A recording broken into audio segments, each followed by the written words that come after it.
Hello and welcome to you. It is Monday, March 9th.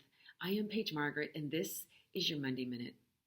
I am so happy to be with you today and invite you to take a breath, letting yourself land and be in this moment with me. Today, I want to speak with you about a powerful convergence that has been happening among various world religious leaders, but that is definitely gaining ground in the last few years. You may know that in 1984, a Catholic priest, Thomas Keating, invited together 8 other world religious leaders, and they sat down for several days and wrote a manifesto about what each of their traditions holds in common, and how they really are all pointing to the same force and source beyond names, titles, and different religious traditions.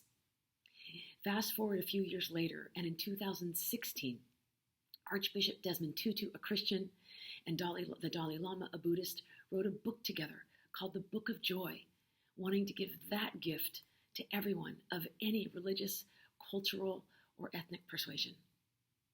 And in 2017, there was a YouTube video done where various world religious leaders were calling on everyone to listen more and talk less, to be friendly and make friendships, to enjoy the pleasure of conversation, to look into the eye of another soul and take a moment there.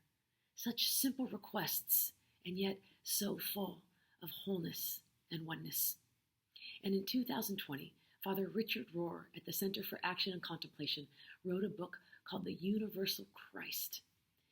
These are powerful signs and markers indeed that a oneness or a wholeness among all religious traditions is emerging, and that in fact we are all living and pointing and desiring the same thing, even though we call it something different.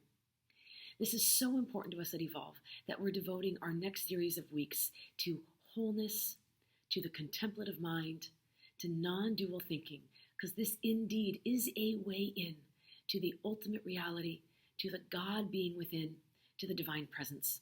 I hope you will come out on March 15th, Sunday at 11:30 for our contemplative practice, or I hope you will consider our Books for Life series, which is exploring A Course in Miracles through wholeness and oneness. I will see you there.